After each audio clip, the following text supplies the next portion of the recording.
2 is greater than 1. That's not a saying Arby's just made up. That's just basic numbers. And it's why you should get 2 euros for $6. The roast beef euro with Mediterranean seasonings, cool tzatziki sauce on warm pita bread, or the turkey euro with all the same stuff, only turkey. Like Arby's always said since 10 seconds ago, 2 is greater than 1. 2 euros for $6. Arby's, we have the meat. At participating Arby's for a limited time. Blog Talk Radio. Good morning. You're listening to Blog Talk Radio, Art of Living Well, and this is Fridays with Faith. Today, we are broadcasting live from outside of Nashville, Tennessee, and we just have a beautiful, beautiful spring day. I'm looking at some buttercups, and although it is feeling pretty chilly out, it's just exciting to know that spring is here. So this morning, we're going to give the call-in number. We want to make sure that we give that right off. We're hoping we'll have some call-ins today, asking some questions or making some comments. So that number is 1-805-292-0349. And again, I'll give that number. It's 1-805-292-0349. And if you'd like to ask a question or make a comment, please press 1. You will be added. I'll notice on my dashboard, and as soon as we have just a little break, we'll bring you into the show and let you give your comments. I would like to take a minute, like I normally do, and talk a little bit about last week's show and just give a big thank you. I'd really like to thank my co-host from last week on the show, Mr. Carl Fesky. Actually, we all were gathered in the library at NHC Place in Cool Springs, Franklin, Tennessee, and Carl just did a great job. He lives there, and he meets the most fascinating people when he's doing the activities or in the dining room. And as most of you all know from listening to the show, Carl is 54, and last month we featured him and a resident that was 98, and they are neighbors. And so we kind of talked about kind neighbors and being neighbors with people that we never expected to be neighbors with. And so Carl now kind of keeps his ears open and, is looking for someone that might want to share their life story because that was the whole reason that I wanted to do this radio show. And I wanted our older adults to have a place to be able to tell their life story and for us to learn from it. And so I'm especially thankful for Carl for all that he does to help make that happen. And last week, our special guest was Joe Eskew, and he was so great. He did a wonderful job during the interview, and he was recounting his days as a crop farmer in Ripley, Tennessee, and all of his many, many years of leading Boy Scouts, going to Philmont, advancing just an extraordinary amount to Eagle Scout. And so he was a very, very interesting guest, and we were very appreciative of him being on the show last week. And we just wanted to thank Joe again. So I hope that we will have more that will have the courage to be on the show and to tell us stuff that we want to know. That, it's a time that's gone by, and I can't see it ever happening again. So I think it's very, very important for us to learn all that we can about it. So that's why I'm interested in hearing about it. If there's someone listening that has a family member or friend or something that you feel like has an interesting story that you would like for the listeners to know, please get in touch with me. You can go to my Facebook page, Fridays with Faith, and leave me a message, or you can send me an email at fridayswithfaith@gmail.com. But that would be great. This morning, I'm very excited also to introduce our guest for today, and she is a new but dear friend of mine, and her name is Teri Pugh. Teri, welcome to our show. Thank you so much, Faith. Thank you for having me. I'm looking forward to it. Well, I am too. And let's take just a minute and tell the listeners how we met back in February. It was just last month, actually. Hasn't even been quite a month, right at a month, actually. But you and I met at the Twilight Brigade training. We did.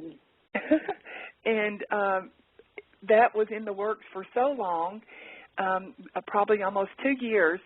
But it was so neat that when we actually did have it, we knew it was all perfect timing. And we knew that each person that was there was supposed to be there. And here you and I are. We've met. We've become friends. And I was just really drawn to you and just who you were, how that showed in the training of just who you are as a person. So I'm just excited to have you on today and us to find out more about you and, your life story and kind of how you've gotten to this place right now from where you've been.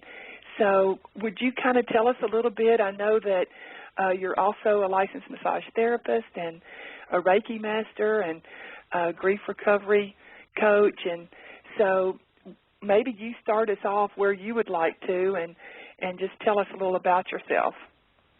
Well, all right. I'm a native of Nashville. I know there probably aren't too many of us out there these days. Nashville seems to be a mecca of a healing sort of place these days. And I was born and raised here and have never ventured too far out. But fortunately, I have been blessed with numerous life lessons. And some people may see them as curses. Other people see them as blessings. I choose to see them as blessings. That have guided me in a direction. Like most people, I've been married, divorced. I actually was married, and my last husband passed away. He was diagnosed with cancer. I became a life coach and a massage therapist. Well, actually, let me start over again. Became a massage therapist back in 2000, and I started mentoring with the youth around the area and was volunteering with hospice. And in doing that, there was just a profound message that I almost received from everyone, either verbally or just with body language or non-verbally, was just that there's such a need for healing and compassion and understanding.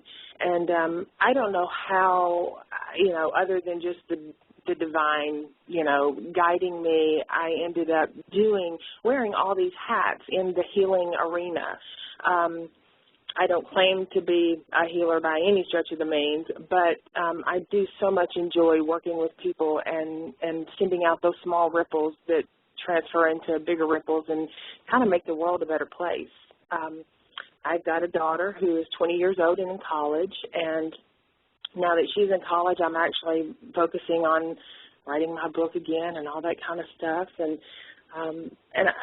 back to the life lesson thing, there's all kinds of turbulence that we go through, in our life. And I've always tried to choose, even when I couldn't understand it, to learn from those lessons. And I think that's kind of what's propelled me, especially even into doing the Twilight Brigade training that we recently, completed and were certified in, because that is such a need that's out there in our world. And so many people either don't want to ask for help or feel like they're imposing on people when they do. And I just think that as humans, if we can tap into that with other people and know when that need is there, then maybe they don't have to help, and we can just be there for them, be there for one another. Well, and let's take just a moment, if you would, and kind of tell what the Twilight Brigade is, just for our listeners, in case they haven't listened to another show and aren't sure. Do you want to do that? Sure, I'll be happy to. Twilight Brigade is an organization that is, tagline is compassion in action, and what it is it's certified hospice caregivers, and we're volunteers who go into the hospice and to the VA hospitals and we visit with, write letters for veterans that are terminally ill. We visit with their families. We may help run errands, and we can actually, in our relationships with them, sit with them just in silence as they transition. Some people call it death. I choose to call it transitioning. But it's at a time, of their last stages in life. And the premise behind all of that is that, no veteran should die alone. Really, no person should die alone. But this organization is growing and growing, and it's a beautiful organization. And if people have never heard of it, and if they're called to do something like that, I would strongly encourage them, Googling it or Yahooing it or whatever your means of Internet wisdom are, and checking into it, because I know there's going to be another training here in Nashville soon. And like you said, this last training was 2 years in the working, but I'm telling you, there is nothing.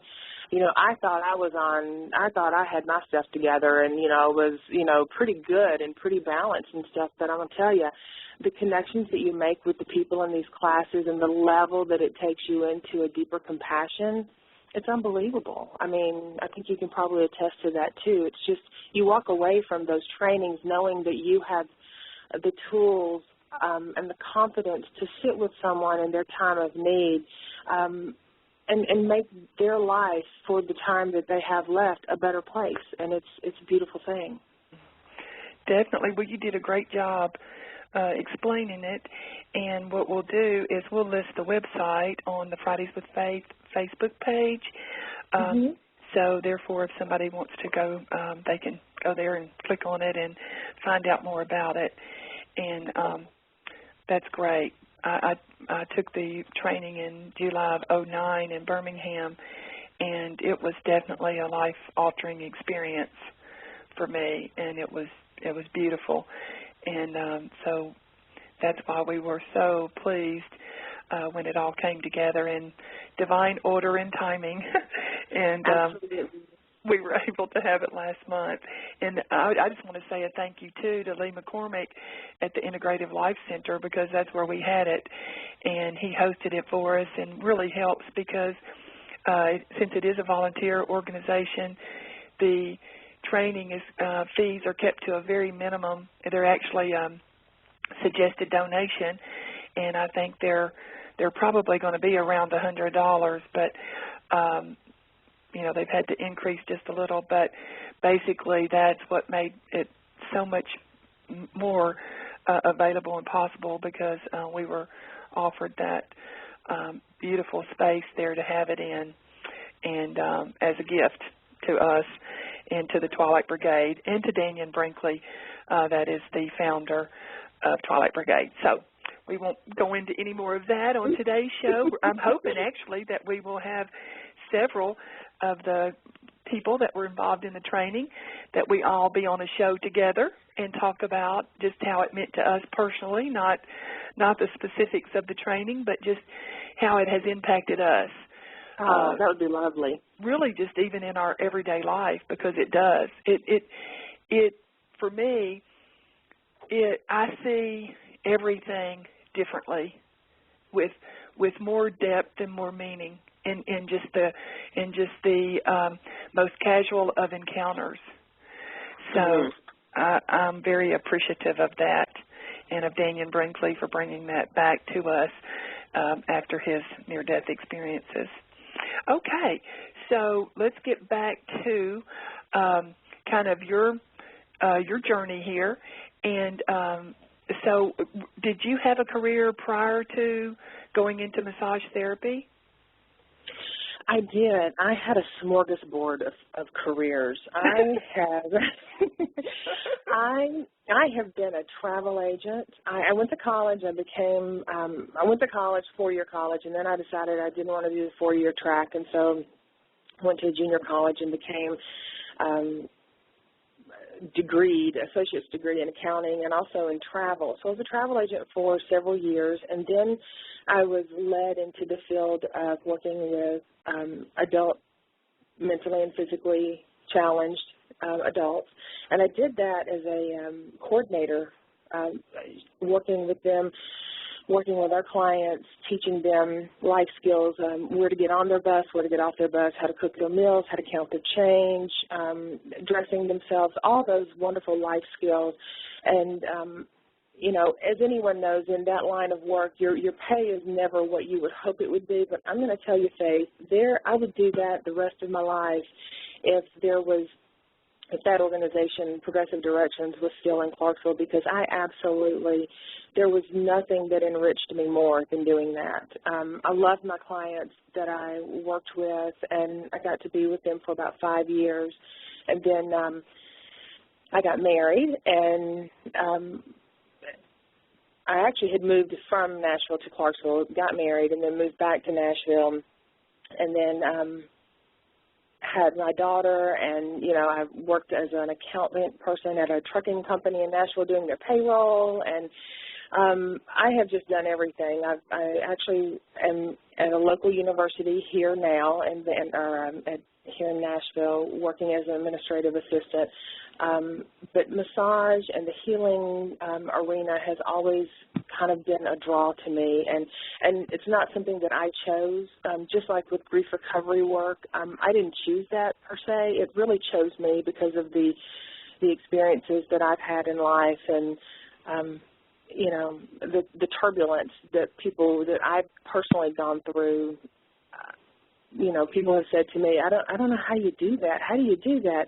And, you know, the answer is I don't know how you do it. You acquire tools, and it just happens. You know, that path just kind of unfolds before you, and it's been an interesting journey for me.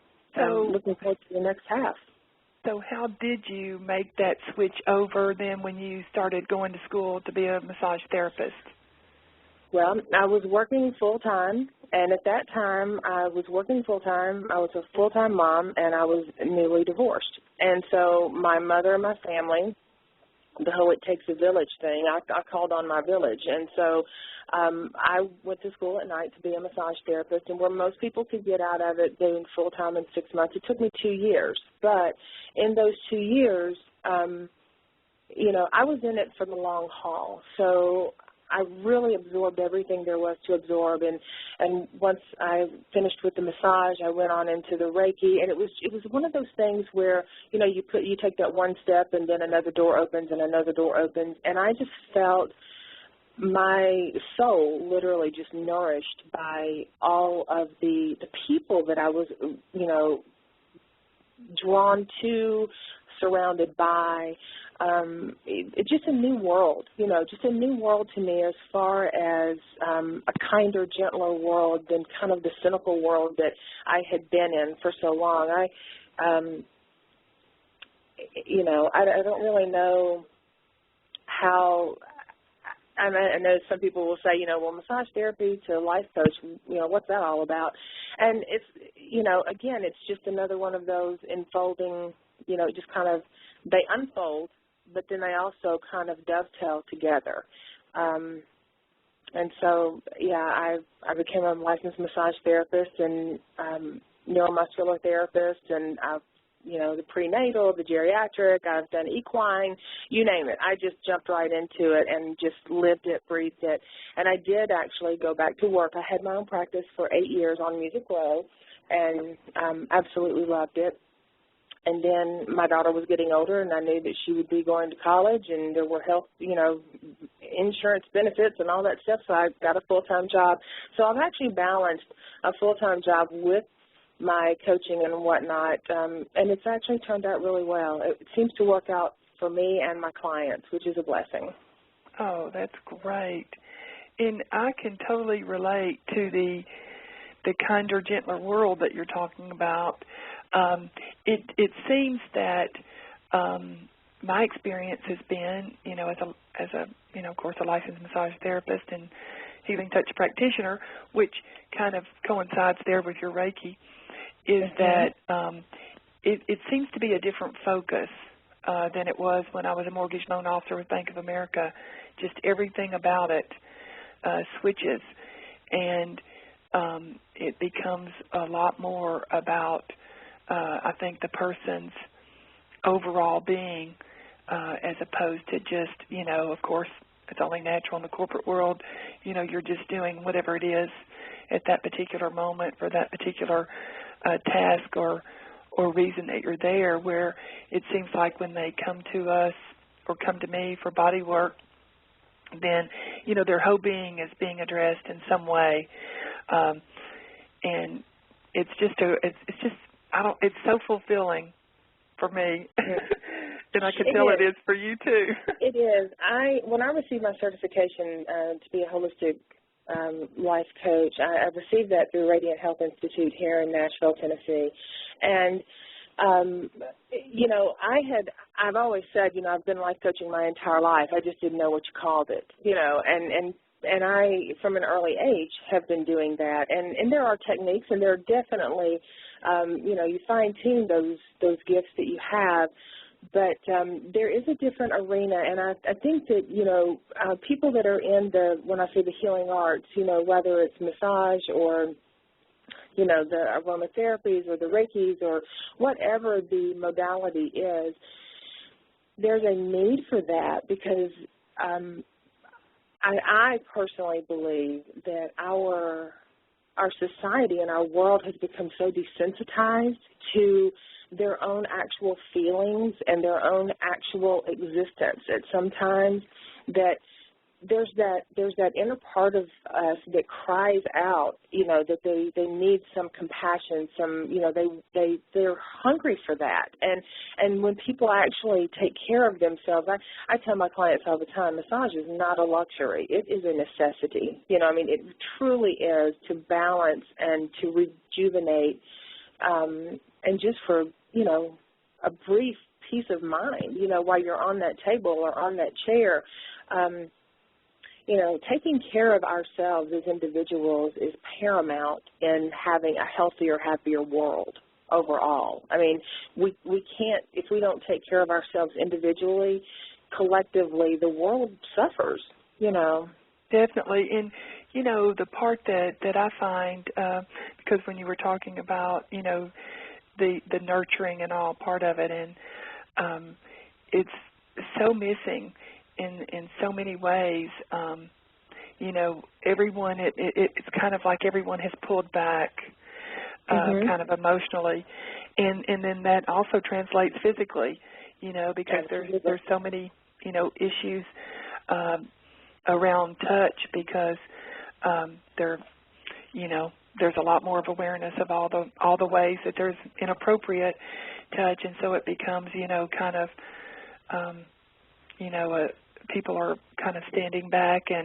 But I was thinking about when you were talking about your job with the physically and mentally challenged adults, young adults or adults, and how, you know, all of the things that you know and that you do would be so beneficial for them, and yet in the system there's really not anything in place for that part of them. You know, I've noticed it even in most of the, you know, healthcare settings. You know, you'll have physical therapy, you'll have occupational therapy, you'll have speech therapy, you know, but nothing does for that person like touch and massage therapy. It's its own wonderful modality that touches them, you know, literally and figuratively in so many ways that's really, you cannot calculate it. You know, you couldn't really, and yet I know that you've probably experienced this where you've had someone on your table, you've done Reiki, I've done healing touch, and there's a definite shift that happens with them. And they would probably, most cases, never bring it back to that time, that moment.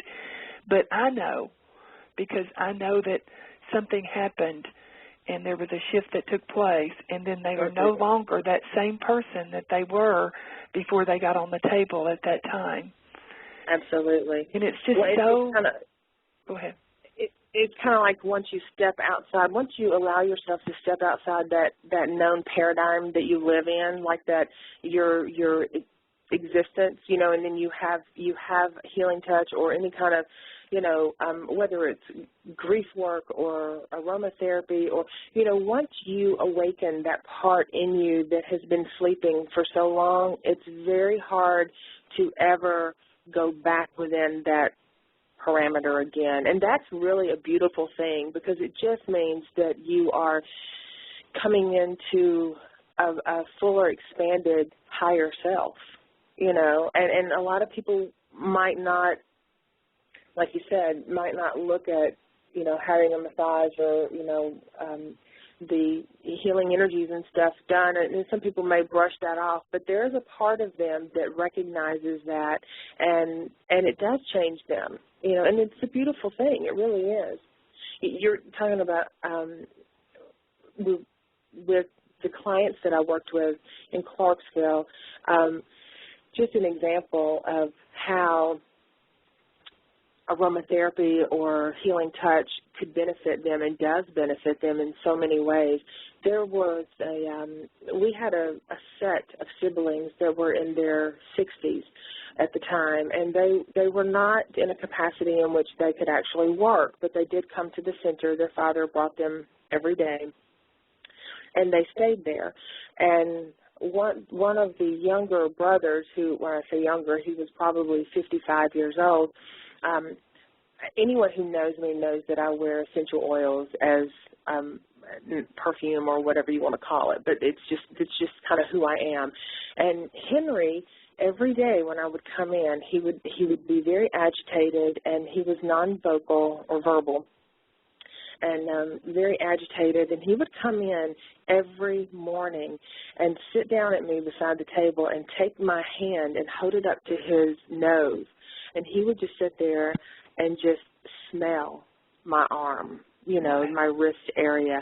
And it was amazing, Faith, to watch the transformation in him go from agitated to just almost blissful, just like, you know. And so I made a point when I actually ended up leaving there to give his father a bottle of the oil that I wear, just so that he could, you know, have it around him, because it did calm him so much, and it took him to a different state, you know. Well, and absolutely. And what's amazing with that, and, you know, of course, you and I know for sure, because, you know, we've learned this in our training and all, but, you know, the smells go to the emotional center of our brain, the limbic center, and it's stored there.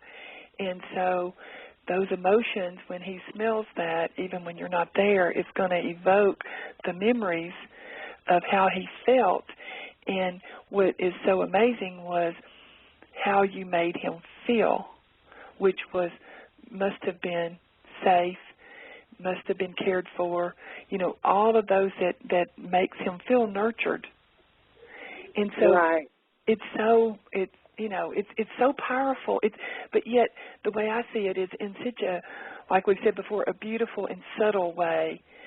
And it's so sad to me that we aren't able to recognize when we have people and they're in healthcare centers and they're being moved, you know, either their rooms being relocated or they're being relocated from their home. They're giving up, in my case, working with older adults, they're giving up, you know, a lot of what they knew, which was driving or having somewhat control over their lives, giving a lot of that up. And yet, you know, if it's a caregiver just being paid, a lot of times it's like, well, you know, Miss Smith, you know, is just really difficult. She's a very difficult person to deal with. And so then the doctors are like, oh, well, we need to give her something for that. She must be agitated or whatever, instead of going, hello, this is a person here whose life has been turned upside down. Of course they're going to be agitated. Of course they're going to be upset. Why not address that part of them that is in each of us? If we were giving up our privileges to drive, if we were giving up our home, if we were suddenly going to be cared for by strangers and we never knew which one was coming in our room at any particular time, all of that comes into play. And so that's what I get so, passionate and upset about at times. I just can't take it lightly because, I see it from a whole different perspective, and I know what a difference it makes when you come up and just acknowledge them and look in their eyes and listen to them and maybe stroke their back or their hand or offer, to, hey, would you like to come up to my room and let me give you a foot massage, something that, acknowledges those feelings that they have. You're right, and it's that sense of independence. We are conditioned our entire life from early childhood to be independent. To be independent. Sometimes it's in a passive-aggressive way. Be independent, but don't do that because, some people like to control. But it's be independent, make these choices, do these things. And as we age and then we lose those independence, one by one, those areas that we attained independence in our entire life slip away or are sometimes taken away. I know of, elderly people who their family members have said, you're not driving anymore. Now, when you're cognitive and you can vocalize how you feel and everything, to have someone strip that away from you, and that's huge. It's a huge kick in the gut to an adult, that may not be in a position where they are safe driving anymore or even living at home anymore or anything like that. And you're absolutely right.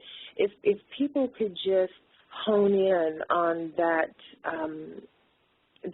the essential being of the other human being there in front of them, right, and let go of all the external woulda, shoulda, couldas and what they think that person might be like or what that person, their kids have said about them or any of that stuff. At the end of the day, the truth is we are just spiritual beings right there. We are all connected. And at some point, we are all going to be, if we live to an older age, we're all going to be in the shoes of these individuals now. So, I always, I tell my daughter all the time, you treat other people the way you want to be treated. And sometimes, I'm telling you, you can run up against some people that have got some burrs under their saddle, and it's really hard to treat them the way that you would want to be treated. But, I've always, even from an early age, when I've, had those people come up and be kind of bristly, I always think to myself, there's something going on there. There's something going on with them that they're hurting. Or, and if they're angry, they're still hurting. I mean, anger is a mask for fear and for hurt. And I see that with in doing grief recovery work,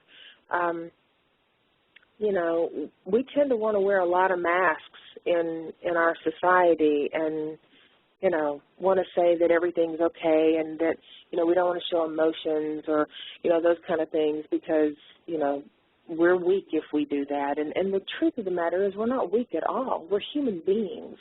And that is a part of being a human being, is you have those emotions, and in order, to use them and to express them in a healthy way rather than to suppress them, and that's what, not to get off on a tangent here, but that's one of the things that kind of worries me in the healthcare situation, especially in the nursing homes and things, when we have people who don't address, their own issues and stuff, and then they're working with people who they might feel are manipulating them, and they're really not. They're just trying to survive, Right. Exactly. It can be, I know what you mean about that whole, it unnerves you kind of thing, and that's a whole nother talk show right there, but, and not to step on people's toes, but I think the end result is that if we can just be mindful, that we are all, we are all human, and we all suffer and we all hurt and we all have joy, and not one of us is any better than the other one, because the truth of the matter is we're all connected, we are truly all connected, so. Exactly. Teri, I'm going to give the call-in number again, and that number is 1-805-292-0349. And again, 1-805-292-0349. If you press 1 to be added to the show, you won't just be thrown right into the show, but I will see you on my dashboard. And as soon as Teri and I take a breath, we'll say, hey, we've got a caller, and we'll bring you into the show. We would love for anyone out there listening that would like to call in and make a comment or ask questions. We would love that, wouldn't we, Teri? I would absolutely love it. That would be great. All right, so tell me, when you were in massage school, is that when you were kind of introduced to Reiki and wanted to find out more about it and then became a Reiki master, or how did that happen? Actually, you know what? It came post massage school, because I was in massage school, and I was never really drawn to Reiki, although I totally understood the Reiki concept. I understood energy work. I understood all of that, but I was a little Reiki illiterate, so to speak, as far as all the chakras and you know, what they were connected to and the energies and all that. And so as a continuing education credit, I started out like, I'll take a Reiki class. I'll learn a little something.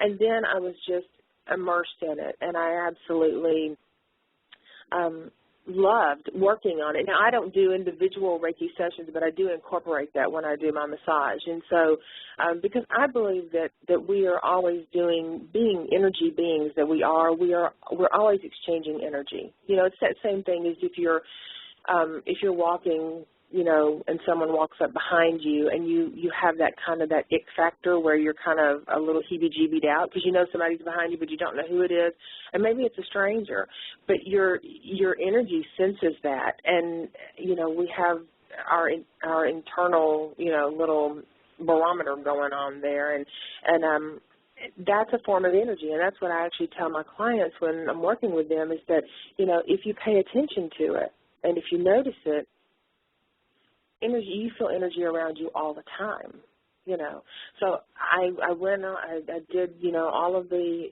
classes for the Reiki, and I began to incorporate that more and more in my practices. And then when I would do hospice volunteering, I would sit with clients and work with them because Reiki is a non-touch, and so because sometimes when people are in their final stages, they're very sensitive to touch. And truth be known, there are many of us that are not in our final stages that are super sensitive to touch, So it's just a very non-invasive and very caring way to transmute redirect energies to a more calming and balancing, alignment in a person's body. And so I became a Reiki master, and then it was, I want to say 3 or 4 years after that, I actually was introduced to my second husband, who, as you know, passed away with cancer, and I had worked with him with Reiki a lot during his chemo and radiation and things of that nature, and he told me multiple times, this is better than any drug. And I used to get so tickled when he would say that because, that actually is saying a lot when you say, Reiki and energy work is better than any drug, because it actually doesn't affect the psychological, with chemicals and that kind of thing, synthetic drugs, but it balances from the innermost place outward. And exactly. We all have the ability to do that, Well, so. Teri, would you, is there, I didn't ask you this ahead of time, so you may not want to, but is there anything that you could share with us on that road that you were on with your husband that would maybe help someone else that's, experiencing that right now? As far as, being a caregiver maybe for a spouse or a family member, and, just maybe some things that might be helpful? Absolutely. And Faith, I am an open book. I look at all of the things that I've gone through in life as valuable lessons, and I experience those for a reason, and that so that when and if the time comes that I can share that with someone else, then that is just a lesson that it's just information that I can help people with. So That's great. I'm more than happy, and I tell people often, it's not, when I talk about, life experiences, be it childhood or, whatever I've gone through, I don't talk about them lightly in the sense that because there's not a lot of emotion attached to it and I'm not sniffling and, sucking snot and, boo-hooing. It doesn't mean that I don't still appreciate that and feel that. It just means that I recognize it for what it was in my life and I have a deep sense of gratitude for it. So with that said, I will share that I met my husband in 2002, and we dated for a couple of years, and then we got married. And we returned home from our honeymoon on a Sunday, and that Wednesday he was going in for a physical. He hadn't had a full physical, colonoscopy and all that jazz in years. And so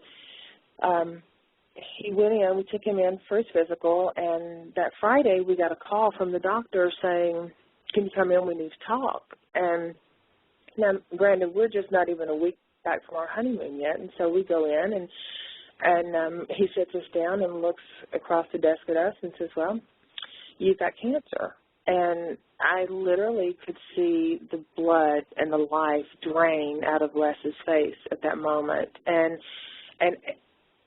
you go to that place where all of a sudden everything seems like Charlie Brown. It's kind of like the doctor was in one of those little, like those imageries where he just kind of was in a rolling chair and he rolled like 6 miles back and he went out of sight, and then all you hear is just wah, wah, wah, wah, wah, wah.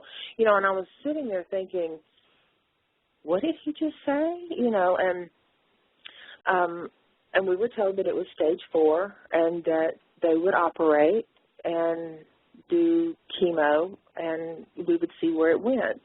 And so within just a matter of a week or so, we had gone in and had the surgery done and found out that it was a little more extensive than what they had thought. And so then they began him on chemo and radiation. So this was a 1.5-year journey from the time we got married. From the time we met or got married, our path together was preparing him to heal himself on a spiritual level so that when it was his time to go, he could go in peace. And I really believe that. I really believe that, call it what you want to, God, divine, universe, source, the buttercup in the backyard, whatever your name for it is, aligned us on the same path, and it was a beautiful lesson for both of us. Now, I'm not saying there wasn't turbulence and there wasn't ups and downs and pity parties and anger and everything else, because when a person gets that news that they have a terminal illness, I believe one of the huge things that happens is when a doctor says that to them, there's a part of their heart that just kind of withers away, and they resign to the fact that someone outside of them has told them that they're terminally ill. And Les and I had those conversations, and he would say, it's really hard for me to believe that, I can't, that someone outside of me says that I'm going to die. But miracles happen every day, right? And I was like, absolutely. But that comes from within you. You have to really believe that. And he went through being angry. He went through, I watched him literally within the first few weeks of being diagnosed, I watched him literally revert back to about a 6-year-old. And that was really hard on me because, I had my moments of, well, this just sucks. This is not fair. We got married. We're supposed to be married forever. And, what do you mean? Now he's got cancer and this is just not fair. And then, we sat with that and we just kind of looked at it at face value, and we realized, we can do what we can do, and that's really all we can do. And so that journey, that journey took its course, and he did his treatments, and there were good days and there were bad days, and the Gilda's Club here in Nashville is phenomenal. He was a big part of that for a while. But there's a spiritual thing that happens, or it did for us anyway. And again, when Les he chose not to go into hospice. He wanted to be at home, and he was going to move to hospice when the time when it got closer and he was in his final stages. And actually, when that happened, hospice was so wonderful, and they came over and they said, we're ready whenever you are. And he said, I don't want to go. And, that was kind of mixed emotions, because there were people there, in the family that was kind of like, well, you should go because they're there to care for you all the time. But what I kept trying to remind everybody was what to be mindful of in that moment is that when someone is passing away, transitioning, dying, it is so not about us. It is totally about them. And what a huge disservice I would have done for him had I said, well, you said 6 months ago that you wanted to go to hospice, and so you got to go. No. Now, was I bothered that he died at home? Not at all. Because honestly, I think that when you can be with someone and you can hold that sacred space for them and you can connect with them on that level of soul to soul, when you don't really need words, you just know that the presence of a higher power is there and that everything is truly okay because this is their journey. There's a beautiful thing that happens in that moment, and there's no way that I can even begin to explain it. I'm writing a book, and I've tried to, that's been my hardest chapter, is trying to explain that in a way that people can understand it without it sounding so woo-woo, because it's I don't know how to explain it. Well, if I may jump in here just a minute to add something to that, I think the people that have experienced it will know, because they'll know their own version of it. Absolutely. And a person that has never experienced it, it's just not possible, no matter what the words are.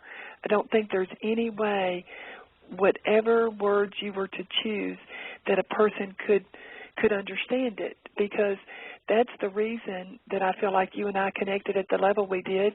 We're both widows, and there's something that there's an understanding and a knowing, even though the situation was totally different, that you experience, I think, with another person when that is, that's what you have between you.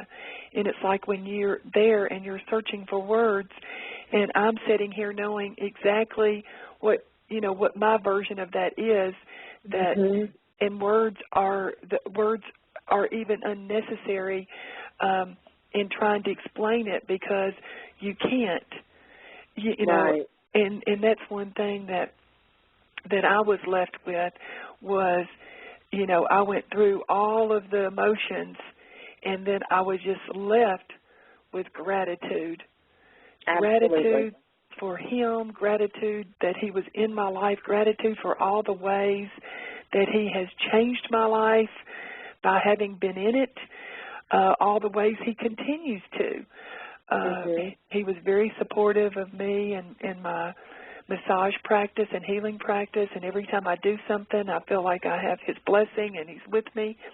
And so, but I'm just so glad that you're attempting to verbalize it and to write it and to put it into a book and to try to explain, because I think that even in the attempt, even if you feel like that it's inadequate to explain it, I think it will still be used and serve the purpose for the people reading it. Yeah. Well, the book that I'm working on is actually, it's a book of, it goes all the way back to my first cognitive memory. So it's basically it's awakening, how do I put it? It's basically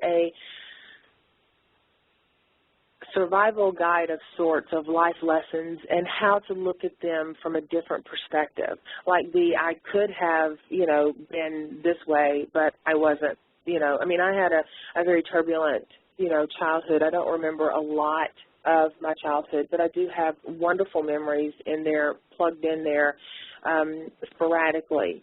And just in how I came to be as a person and the things that I experienced as my childhood, which then manifested into, my adulthood and the way that I saw myself and, with low self-esteem or doubts and limiting beliefs and all those things, and how each time I thought that maybe, each time I went to the whole, why me? Why is this happening to me? I always was given another life lesson to use as a stepping stone to be that's why that happened. And I don't pretend to know why everything happens. I don't have to know why everything happens. I know that everything that has happened in my life, including my husband's passing, has contributed to the individual that I am today. And I have such a deep level of appreciation and gratitude for all of the life lessons, even the ones that were the most heartbreaking and the most painful. I appreciate them all because they are a part of me, and there's a reason for that, And so the book that I'm working on is just that. It's all the things that have happened, that happened to us in life, and just different perspectives and different, allowing ourselves to have, I don't like the word mistakes. I choose to use the word misstep, but allowing ourselves, to misstep and to get off course, and then, to appreciate the experience of where that takes us. Because the truth of the matter is we're off course because we're supposed to be, because that's divine order. We'll find our way back to where we need to be, and in the right time, at the right time. Just like with our Twilight Brigade training, I was going to take that 2 years ago, and I was just, it's not a good time. Had I taken it then, I would have never met you and the other wonderful people in there. So it all happens at the right time in the perfect order, and that's hard for some people to really marinate with and simmer on that. It's kind of like, you got to be out of your mind, but it really is factual. I believe, for me, I know, and I think it is for everybody. I believe it is too, and I think where the choice comes in is we can choose to see it that way, or we can resist it and then refuse the lesson. And so it kind of comes back to the giving and receiving. And if we see it as something being given to us and we receive it, then, we're able to benefit fully from that lesson, and so is everyone else kind of that is in our path or becomes in our path later on down the road. And I know one time when I was in counseling, and it was a very kind of aha moment when this was a book called Power to Choose by Mike O'Neill. I don't know if you've heard of him, but he's here in Nashville. And then another one, Boundary Power. But in it, he was saying that, a lot of times you'll hear people say, kind of like, it was all the other person's fault, whatever it is. And, but especially like in a marriage. And he said it's impossible for only one person to be healthy in the relationship. It's impossible because you would have never chosen that other person had you not had something that kind of drew you to them. And they're the very person that if you can receive the lessons that they have are there to heal you. And you're to do that for them. But so many times we're so, and me included, I've done this myself. I'm not excluding myself. But so many times over my lifetime have placed all the blame over there just because it was more obvious. It was louder, as they say. And mine was a quieter version. And so it looked so much more like it was all over there. And but he said, oh, no. He said, it's impossible. He said, you'll run past 20 other healthy people to find that other unhealthy one that's going to match up with you. whatever it is that's going on with you. So it's impossible when someone tries to, to shift it all over there and saying, poor pitiful me, I'm such a victim here, I was so mistreated, this, that, and the other. Well, there was something, there was a payoff somewhere that drew us to that. And so what's so valuable about it is if we will see it as a lesson and we do learn from it and we don't say it's a mistake, it wasn't a mistake, because I would just find someone else with a similar problem on down the road if I hadn't chosen that one, because it was my issues. Right. And you know what? And we run past those healthy people to those people that are a mirror or a match for us. We do that because we would so screw up that healthy thing, because there's this thing of not feeling deserving. Like if you truly met someone that was, in every sense of the word, healthy, mentally, physically, spiritually, emotionally, can you imagine? For me, the first red flag that comes up is, oh my gosh, I don't deserve this. I'm not good enough for this. They've got their stuff together. Are you kidding me? So my journey has taken me to find, you know what? We all have to work, and we have to, when we say, oh, I want somebody who just understands me, well, then you get somebody, and if that somebody is a little cuckoo, then the odds are there's a little bit of us that's got that little cuckoo in there too. So it's that mirror imaging, and, two unhealthy halves will never make a whole. They never make a healthy whole, couple or individual even. Right. And the thing of it is that, the healthy people would never be interested in that person either. In other words, it would never happen, because even if your issue was you didn't feel good enough, well, that other person's, there would be something within them that would not connect with a person that didn't feel like they were good enough. So it's never going to happen. We never have to worry that in one version we don't ever have to worry that we're not good enough for that person, because that person is attracted to us for the same reason that we're attracted to them, whatever that is. Our insecurities, they've got insecurities. Right, and the key is understanding ourselves and forgiving ourselves and processing through grief, and learning to, going back to the whole we're all energy, learning to vibrate at a higher level, learning to be a person of increase in the world, to where, not everybody is going to, wake up every morning and it's going to be sunshine and buttercups and they're going to skip through the day, having great days. But I'm just kind of amazed when somebody will say, I'm having such a horrible day. And I'm like, a horrible day? Really? There's like 24 hours in this day. I mean, how can they all be horrible? Maybe you're having a horrible moment, but not a whole day.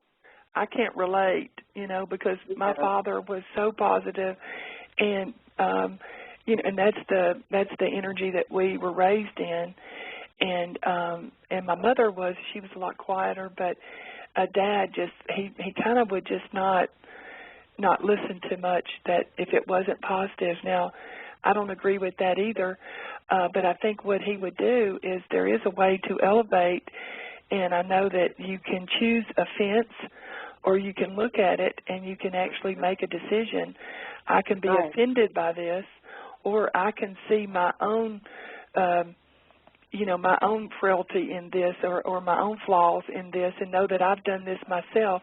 I remember in one of the books I read, it says everyone has been betrayed and everyone has been a betrayer. Absolutely. And so that just makes us all, like you said, I mean, we're all basically even. We have our differences. We have our awarenesses. Some people are more aware than others. Some are more conscious than others. But basically, at whatever conscious level we're at, then that's where, that's where our equality is with that other, those other relationships. Right, and to work on that and raise that vibration, then you raise yourself into those then you attract the healthier you become mentally, physically, emotionally, and spiritually, you attract those healthier people. And, you know, I mean, there's something to be said for, you know, unresolved grief and pain and stress and all those things that weigh so heavy on our hearts and our minds because, you know, there's this domino effect that happens with those things. And, you know, processing through all that kind of stuff and then raising that vibration and having, you know, a different, and it feels a little abnormal, I guess, at first when we're raised in those, like you were raised in a positive environment. Imagine being raised in an environment that is so limiting and everything is doom and gloom and it's, you know, it's all somebody else's fault and, you know, you're always in a victim mode, and then becoming an adult and longing to attract a healthy partner or those people that long to get that perfect job. And the thing is, though, there's something in there where they're vibrating at such a low level because they don't they're attracting all that victimization kind of stuff, you know, that this always happens to me, this is somebody else's fault, you know, blah, blah, blah kind of thing. And I have noticed that as I have gotten older, I have a respect for when I encounter people that are going through that because I do know that there's something beneath the surface that is, you know, that is perplexing, that is problematic to them. And I will tell people, you know, I'm happy to talk with you about that, but we are not putting waiters on and waiting around in that mess because that gets you nowhere. You have to accept it, be accountable for your part of it. Right. Own it. Own that stuff and then move on, you know. Exactly. Exactly. Well, I can't believe it, but we are just about out of time. So what I'd like for you to do, Teri, if you would, is just verbally give us your website address and your contact, whatever contact information, email or whatever you'd like, and then we can also post that again on our Fridays with Faith Facebook page. Okay. Well, my email address is Teri, Teri, .Pugh, PUGH, CLC@gmail.com. And my web address is www.transcendingturbulence.com, and that's TRANSCENDING-turbulence, TURBULENCE.com. It's a mouthful, but I tell you, that Transcending Turbulence is actually the name of my book, and it fits so perfectly with my life experiences, with the Twilight Brigade, you know, opportunity that we have to be a part of, just with life in general. We all have turbulence, and to transcend it, to process through it, and to rise above it, it just makes us better individuals and more in alignment with our higher self and more loving towards all people. You right. know? And our higher purpose. Absolutely. Our purpose we all have a purpose. We all have a purpose. We just have to sit quietly and listen for that. And there's so many wonderful groups in Nashville and around the Middle Tennessee area. And, you know, just if people are out there now listening and, you know, they're thinking, there's, you know, I feel like I need to be a part of this or make a move in this direction, please just listen to that voice inside and, you know, because that is your purpose calling, and it will call and call and call, and you can hang up as many times as you want to and shut that door in its face, but it is never going away. So you either will live a fulfilled life working towards your higher good, or you'll suffocate it and you know, and that's just not a good place to be. Right. Trust me. I've been there. I'm not there anymore, but I've been there. We've all been in our own version of it seems. And, well, I just want to thank you, Teri, so much for being on the show today. And I look forward to us staying connected with our Twilight Brigade, our other friends that we met there. And just good luck to you and everything that you do. And I will put your information on the Fridays with Faith page, and hope you have a rest of a beautiful, beautiful Friday and weekend. Wonderful. Thank you, Faith. I've appreciated it so much. We'll see you soon. All right, hon. Talk to you soon. All right. Bye-bye. Bye-bye. You've been listening to the Art of Living Well Radio Network, a subsidiary of Crowning Light Productions. For more information on all of our programs, go to our website, theartoflivingwell.tv. This is Gene Bogart saying thanks for listening to the Art of Living Well Radio Network. Radio to inspire enlightened living.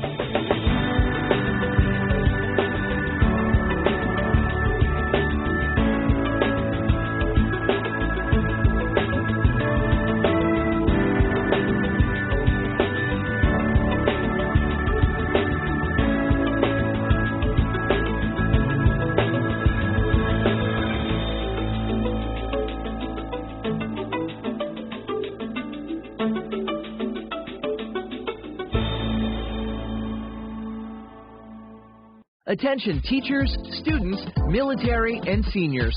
At Goodwill, all teachers, students, and active and retired military get 10% off regularly priced merchandise every day. For our seniors age 60 and older, receive 20% off all regular priced merchandise on Wednesdays and 10% off every other day. So when you shop at Goodwill, not only do you get great finds at a discount, you also help someone find a job. Attention teachers, students, military, and seniors. At Goodwill, all teachers, students, and active and retired military get 10% off regularly priced merchandise every day. For our seniors age 60 and older, receive 20% off all regular priced merchandise on Wednesdays and 10% off every other day.